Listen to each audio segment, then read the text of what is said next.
নমস্কার বন্ধুরা, আবার চলে আসলাম নতুন জায়গা নিয়ে, নতুন গল্প নিয়ে।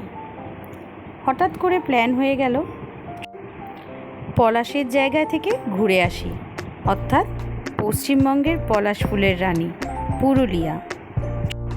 কোনো পরিকল্পনা ছাড়া হঠাৎ করেই চলে গেলাম পুরুলিয়াতে। তৎকাল টিকিট এবং সব কিছু অ্যারেঞ্জমেন্ট করেছে সর্বাণীর সঙ্গেই এবারে বেরিয়ে পড়লাম পুরুলিয়াতে, আর কয়েকজন বন্ধুরা মিলে। তাহলে আপনারা দেখতে থাকুন আমি পুরুলিয়ায় গিয়ে কী করলাম এবং সেখানে পলাশ ফুলের রাজ্যে কী করে মাতোয়ারা হয়ে গেছিলাম আমরা। ট্রেন আমাদের রাত্রি 11:35, কিন্তু আমরা 10টার মধ্যে প্ল্যাটফর্মে ঢুকে গেছিলাম। কিন্তু ট্রেন 11:35 হলো, ট্রেন ঢুকলো লেটে, অর্থাৎ 11:30 নাগাদ আমাদের হাওড়া স্টেশনের ট্রেন ঢুকলো এবং সেই ট্রেন ছাড়তে অনেকটাই লেট করেছিল, প্রায় 12:05। যাই হোক, ট্রেন আমাদের ঢুকছে। এবার আমরা চলুন তাড়াতাড়ি রেডি হয়ে ট্রেনে উঠে যাই, নিজেদের সিটে বসে যাই।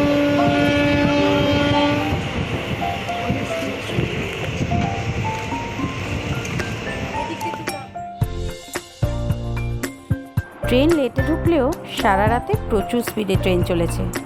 ভোর হতে চলেছে, সূর্য উঠে গেছে, আর কি শুয়ে থাকা যায়? তাই উঠে পড়লাম, কারণ আর কিছুটা পরে গিয়েই আমরা নামবো পলাশের দেশে, পুরুলিয়ায়।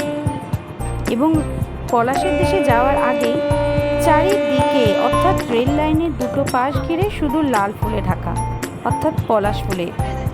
এত ভালো লাগছিল, সবাই এসে আমরা জানলার পাশে বসে আলিঙ্গন সেই শোভাকে দেখছেন, কি অপূর্ব সুন্দর লাগছে। সবে সূর্য উঠেছে, আকাশ পুরো কমলা, এবং তার সঙ্গে এই লাল ফুল রেল লাইনের দুই পাশে দেখে অসম্ভব ভালো লাগছিল।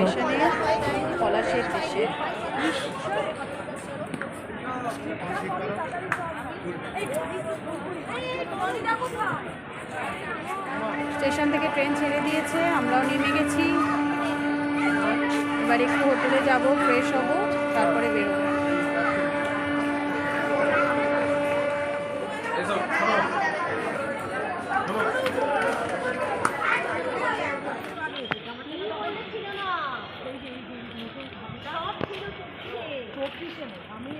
পুরুলিয়া জাংশন রেলওয়ে স্টেশনের উল্টো দিকেই ছিল এই শ্রীকৃষ্ণ হাইটস, একটি গেস্ট হাউস। এখানেই আমরা কিছুক্ষণের জন্য গেলাম, গিয়ে আপনাদের লাগেজ রেখে এবং ফ্রেশ হলাম এবং সঙ্গে বেরিয়ে পড়লাম খোঁজে। পুরুলিয়া আমার আগে একবার ঘোরা ছিল, কিন্তু পুরুলিয়া এই সময় আসার প্রধান উদ্দেশ্য ছিল পলাশকে খুব কাছে থেকে দেখার। তাই আমরা পুরুলিয়ায় চলে গেছিলাম।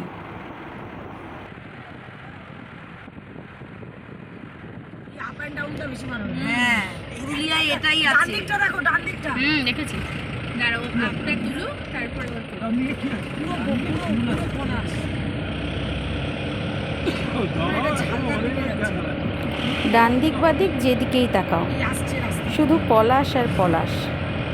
কি যে ভালো লাগছিল, কি বলবো আপনাদের। তাই অবশ্যই ঘুরে আসবেন এই সময় পুরুলিয়াতে, অর্থাৎ এই বসন্ত মাসে।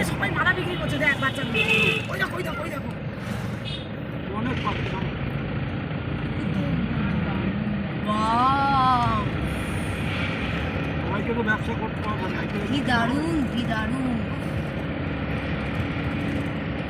গান দিয়ে ভিডিও তোলা, একটা কথা বলা যাবে না।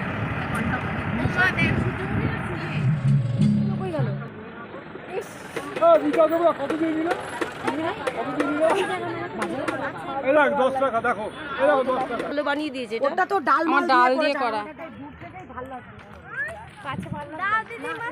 পলাশ ফুলের মালা পরে আমরা পলাশের বাগানে,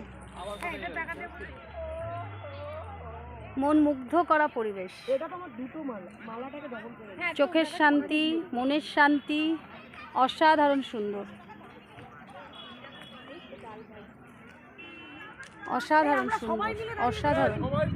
ওখানে গ্রামের মানুষরাই পলাশ ফুল দিয়ে মালা, মাথার তোড়া সব বানিয়ে দিচ্ছিল। এটা দেখতে পাচ্ছেন, হলুদ ধরনের পলাশ, কি সুন্দর না?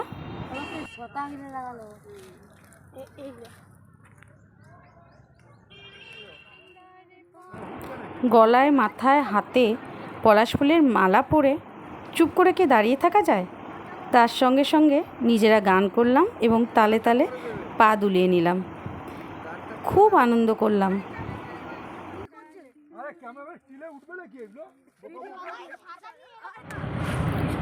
পলাশের বাগান থেকে বেরিয়ে যেতে তো ইচ্ছা করছিল না, কিন্তু এগোতে তো হবেই, জীবন তো থেমে থাকলে চলবে না।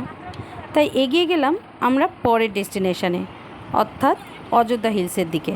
দূরে দেখতে পাচ্ছেন, এটা হচ্ছে পুরোটাই অযোধ্যা রেঞ্জ, যেখানেই এবার আমরা যাচ্ছি।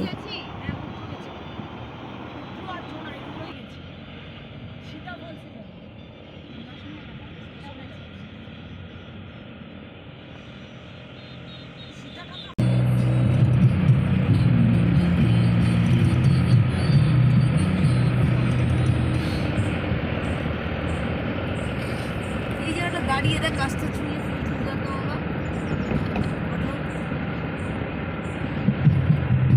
আমরা যেখানে গেছি পলাশের ছবি তুলছি, হ্যাঁ গাছগুলো বড় বড়।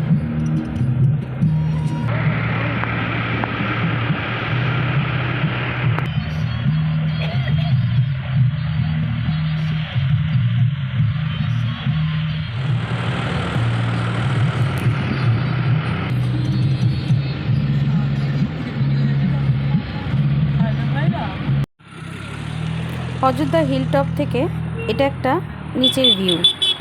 এত সুন্দর লাগছিল রাস্তাটা, মানে এত বাঁক নিয়ে আমরা কিন্তু ওপরে উঠলাম। ওপর থেকে ভিউটা অসাধারণ সুন্দর লাগছিল। আপনারা অবশ্যই মার্চ মাসে পুরুলিয়া ঘুরে আসবেন, আর কোথাও যেতে ইচ্ছা করবে না। এটা হলো অযোধ্যা হিলসের আপার ড্যাম, সেখানেই এবার আমরা আসলাম।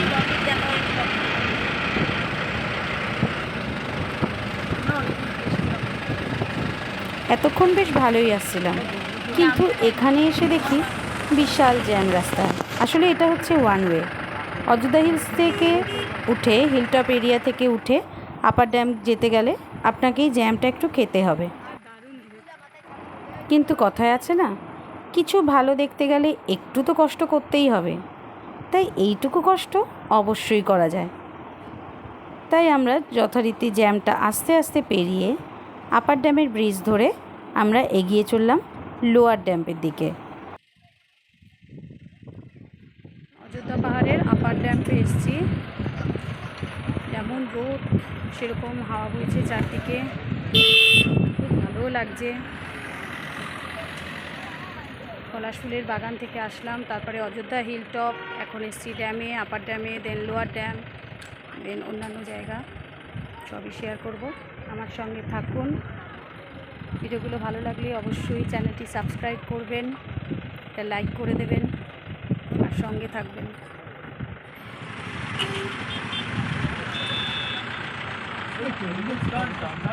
দিন রাতে বেরিয়েছি, শুক্রবার শনিবার রবিবার সোমবার সকাল ফিরে যাচ্ছি।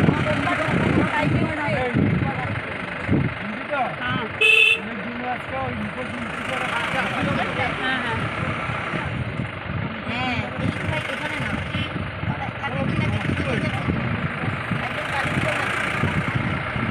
সোমবার সকালে উঠবে আসবে।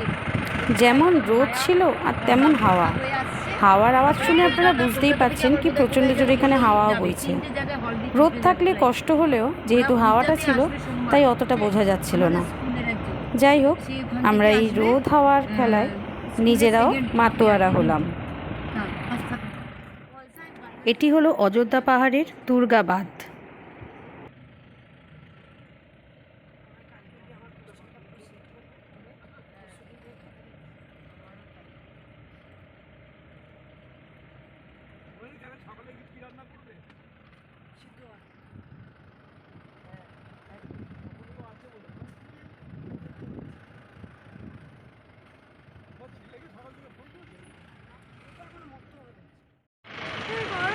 এটা হচ্ছে লোয়ার ড্যাম।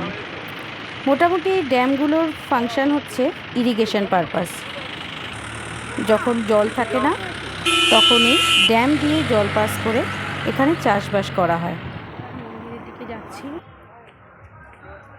এটা একটি শিবের মন্দির, অযোধ্যা পাহাড়ের মধ্যে রয়েছে।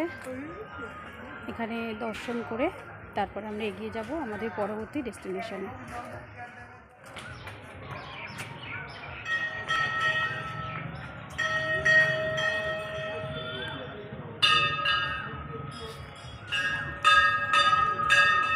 মন্দিরে ঘন্টার আওয়াজ শুনতে পাচ্ছেন সবাই। সবাই যে যার মনস্কামনা পূরণ করার জন্য বাবাকে ডাকছে।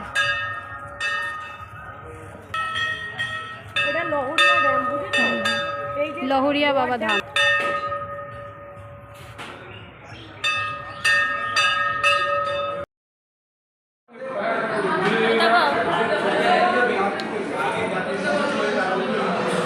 খাওয়া আমাদের হয়ে গেছে, দুপুরের লাঞ্চ। পাতা সবার ফাঁকা, অনেক কিছু খেলাম। ডিম খেলাম, মাছের ঝোল খেলাম, টক দই, মিষ্টি, শেষ পাতে আলু পোস্ত, বাঁধাকপির তরকারি, ডাল, উচ্ছে ভাজা, লাল শাক ভাজা, পাঁপড়। শুধু চাটনিটা ছিল না, বাকি সব ছিল আইটেম। দই মিষ্টি ছিল, খুব ভালো খেলাম দুপুরবেলা। দুপুরের লাঞ্চ এই হোটেলেই হলো। খুব একটা খাওয়ার ইচ্ছা ছিল না, কিন্তু খেতে হবে, সব জায়গায় হোটেল নেই, তাই খেয়ে নিলাম। ওর পলাশ গাছে ভরা, যেদিকেই যাচ্ছি শুধু পলাশের বন, অসাধারণ সুন্দর পলাশের গাছ। আপনারা এসে ঘুরে আসুন, কারণ চোখে দেখে যতটা শান্তি পাবেন ভিডিও দেখে না, তাই নিজের চোখে পুরুলিয়া ঘুরে আসুন এই সময়। লহরিয়া ড্যাম ক্রস করে কিছুটা গেলেই হচ্ছে মুখোশ গ্রাম। এখানে বিভিন্ন ধরনের মুখোশ তৈরি করা হয়। গ্রামটির প্রধান অকুপেশনই হচ্ছে মুখোশ তৈরি করার, তাই এখানকার গ্রামবাসীরা মুখোশ তৈরি করে নিজেদের জীবনযাত্রা পালন করেন এবং সেখান থেকে যারা ট্যুরিস্ট আসেন তারা কেনে। এরপরে আমরা চলে গেলাম আর একটা পলাশ বাগানে।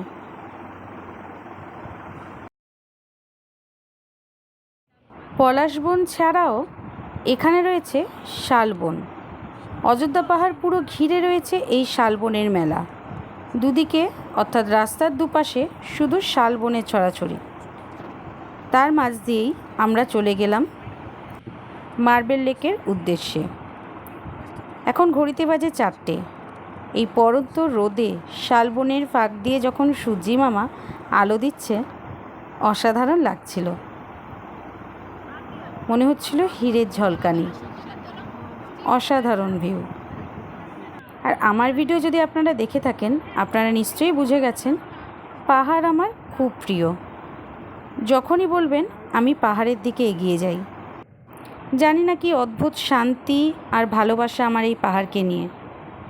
কিন্তু আমার মনে হয় যে বছরে যদি আমি 2-3 বার পাহাড়ের কাছে না যাই, তাহলে আমি হয়তো আর নিজের জীবনকে উপভোগ করতে পারবো না।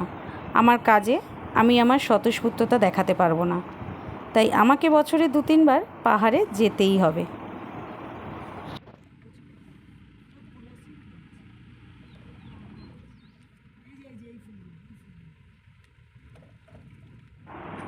অবশেষে এসে পৌঁছালাম মার্বেল লেকে। অনেক ছোটোবেলায় এসেছিলাম মার্বেল লেকে, কিছুই আমার মনে নেই। কিন্তু সর্বাণী বলল যে ও 2016 সালে এসেছিল, তখন এত দোকানপাট ছিল না। কিন্তু এখন এই মার্বেল লেক যাওয়ার পথে দুদিকেই বিভিন্ন হাতের কাজের দোকান।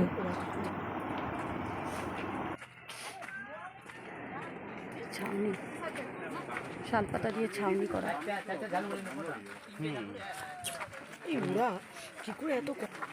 ওইখানটা নিয়ে গিয়ে দাঁড় করিয়ে দিল। হ্যাঁ, অযোধ্যার ওই জায়গাটা।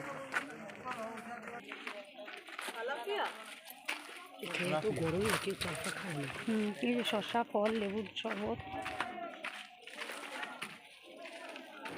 পাথরের খাঁজ কেটে তৈরি করা হলো গিরিখাত। সেই গিরিখাতের মধ্যেই লাল মাটির বুকে তৈরি করলো হ্রদ, যার পোশাকি নাম মার্বেল লেক। রুক্ষ পুরুলিয়ার অযোধ্যা পাহাড়ের মাথায় এমন একটা হ্রদ প্রকৃতিরই দান। এর চেহারা দেখে অনেকেই তুলনা করেছেন আমেরিকার কানাডা সীমান্তে অবস্থিত গ্র্যান্ড ক্যানিয়ন। এই মার্বেল লেকই পুরুলিয়ার পর্যটন মানচিত্রকে আরও আকর্ষণীয় করে তুলেছে। অযোধ্যা পাহাড়ের বামনি ফলস যাওয়ার পথেই পড়ছে এই জলাশয়টি। এটির আরও অনেক নাম আছে, একে পাতাল ড্যামও বলা হয়। ঘন নীল রঙের নীল ড্যাম নামটি আছে। পৃথিবীর চতুর্থ সর্ববৃহৎ জলবিদ্যুৎ প্রকল্প পুরুলিয়ার পাম্প স্টোরেজ প্রজেক্টের কাজের জন্য বিস্ফোরণ করে পাথর ভাঙতে গিয়ে এই পাথরের খাঁজেই এই লেকটি তৈরি করা হয়েছে, যা অযোধ্যা পাহাড়ের অন্যতম জনপ্রিয় পর্যটন ক্ষেত্র। এই মার্বেল লেকের জলকে পানীয় জল হিসাবেও ব্যবহার করা হয় পাইপলাইনের মাধ্যমে। আমরা সানসেটের সময় এই মার্বেল লেকে গেছিলাম, যেটা অসাধারণ ভিউ আপনারা দেখতে পাচ্ছেন। আজ রাতেই আমাদের ট্রেন, তাই মার্বেল লেক দেখে বেরিয়ে পড়লাম স্টেশনের উদ্দেশ্যে। চারিদিকে ঘুটঘুটে অন্ধকার। পাহাড়ের এই রাতের সৌন্দর্য অপূর্ব সুন্দর। গাড়ির হেডলাইটের আলোতেই রাস্তা এখানে আলোকিত, কিন্তু সেই হেডলাইটের আলোতেই পলাশ ফুলের লাল রং কিন্তু লুকিয়ে নেই, তাকে কিন্তু পরিষ্কার দেখা যাচ্ছে। আর পূর্ণিমার চাঁদের আলো, সব কিছু নিয়ে দারুণ অনুভূতি। এখানে এসে গেছি সারাদিন পর। 9:45 ট্রেন আমাদের। চক্রধরপুর হাওড়া এক্সপ্রেসেই ফিরছি। ট্রেন এখনও প্ল্যাটফর্মে ঢোকেনি। আমাদের কোচের দিকে আমরা এগোচ্ছি। দুদিনের ট্রিপ খুব ভালো কাটলো, খুব মজা করলাম, পলাশের বনে ঘুরলাম, প্রচুর ফটো তুললাম, ভিডিও করলাম। ভালো থাকবেন, সুস্থ থাকবেন। আমাদের ট্রেন ঢুকছে হাওড়া চক্রধরপুর এক্সপ্রেস।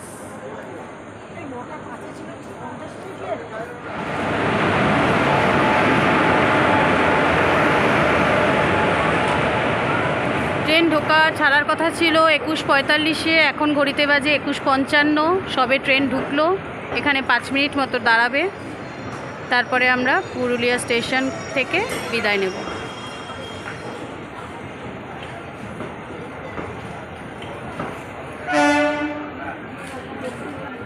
আবার দেখা হবে নতুন কোনো ভিডিও নিয়ে। সঙ্গে থাকবেন, ভালো থাকবেন। আবার চলে আসবো নতুন কোনো জায়গা নিয়ে আপনাদের সঙ্গে। ভিডিওটা ভালো লাগলে অবশ্যই লাইক, কমেন্ট ও শেয়ার করবেন, এবং সাবস্ক্রাইব না করে থাকলে অবশ্যই সাবস্ক্রাইব করবেন। ধন্যবাদ, ভালো থাকবেন, সুস্থ থাকবেন, টাটা।